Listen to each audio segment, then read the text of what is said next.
Hello, Muffins. Welcome to 10 Minute Stories. I hope that you enjoy this content. Let's begin. Did he kill my boyfriend? True story.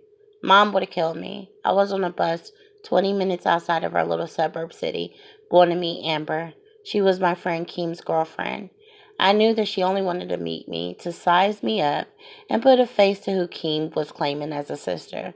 We hung out, and by the end of the visit, she told me she wanted to hook me up with her cousin Ty. She stated that I was pretty and what she considered a good girl. Ty would cherish you. You're way different than those little hood chicks he's used to.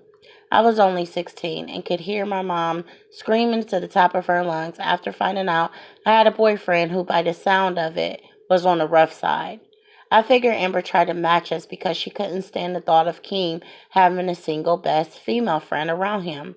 But what she didn't know is that Keem was truly like a brother to me, and the thought of even kissing him made my stomach turn. I was the daughter of a minister, so church was my life. I didn't have time to date a boy who not only lived on a side of town I knew nothing about, but could potentially be trouble. Weeks passed and I lost his number. It was June. There were church events that Mom and I invited Keem to attend during summer break. While at home, I received a call. Can I speak to Stephanie? This is her. Who is this? I asked. Ty. My cousin Amber gave me your number. Ty and I began talking. He wasn't as bad as I thought. Yes, he was a little rough around the edges, but he was funny. He loved sports, he enjoyed art, and spent time drawing. We shared our dreams, and he was a grandma's boy. She raised him and his brothers. He wanted to go off to college, make her proud, and buy her house in the burbs, as he would call it. Amber had come up with a plan for the four of us to double date and go to the fireworks show downtown. We thought it would be cute to coordinate with our boyfriends. She had already purchased her and Keem's matching outfits, and after running it past Ty, we both decided that he'd wear a navy polo shirt with a pair of black Dickies, and I'll wear a navy polo shirt dress.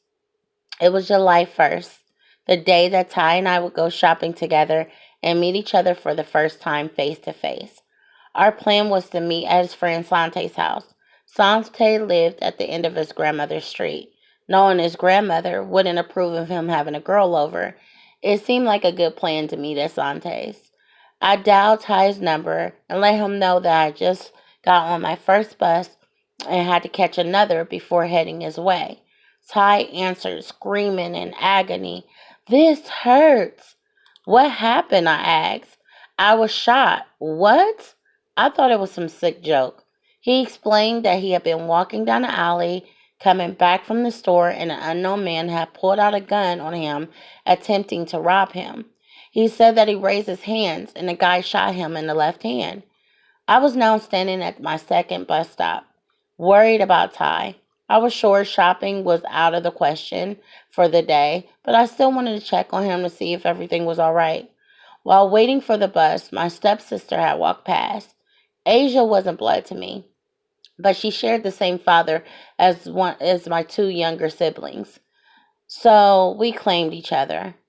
I told her what was going on and she decided to go with me. On our way to his house, I called as Asia and I got closer, and he was still wrapping up at the hospital. You know what? I have a friend, Miriam, that lives close by. Let's just go visit her while we wait for him. We went to Miriam's house and spent about an hour there. Miriam also decided to tag along. Once at Sante's house, I was greeted by Ty. We hugged for a while. Babyface is what he called me, and I joked of how he could pass for Lorenzo Tate's younger brother. His hand was bandaged, but he still wanted to go shopping the next day. Come in. He welcomed me into Sante's house while Asia and Miriam stood outside talking. Sante was sitting there on a recliner. Sante, can you take me and my girl to the mall tomorrow? Yeah, you can stay the night here and I'll take y'all tomorrow afternoon. Sante stood and went to the bathroom. There was something about him that turned my stomach. There was a darkness in his eyes, and he made me very uneasy. Sante had to be in his 20s, and I instantly began to wonder why he was choosing to hang out with a 16-year-old boy. My eyes traced the room, and there was a huge splatter of blood on the wall to the right of the room. Is that blood? I whispered. Yes, Ty answered. Without words, I glanced at the wall, then back at his bandaged hand. Come on, let's go outside. We walked out on the front porch.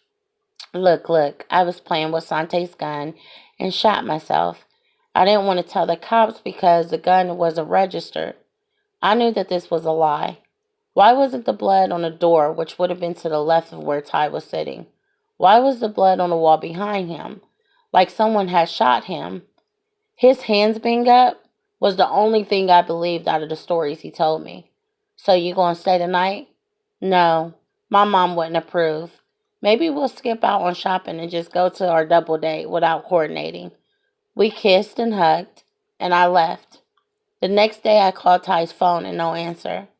I called his grandmother's house, and she was very upset, stating that she tried to reach out to him too. He has to come home and take his medicine for his hand, she said. I assured her that if I heard from him first, I'd give him the message. I called numerous times and no answer. The next day, he was reported missing. It is year 2020. I am now 35 years old, and I still go to the missing website to look at Ty's pictures. I read articles which stated the evidence found pointed the finger at Sante. However, he was never charged. I was saved by two angels that day. My mom, because without her household rules, I probably would have stayed the night.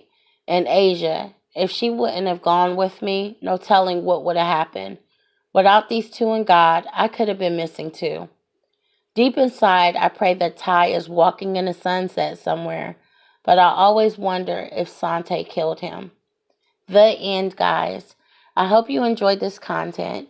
Please like, comment, subscribe, press the bell to be notified for more 10-minute stories. Bye, Muffins.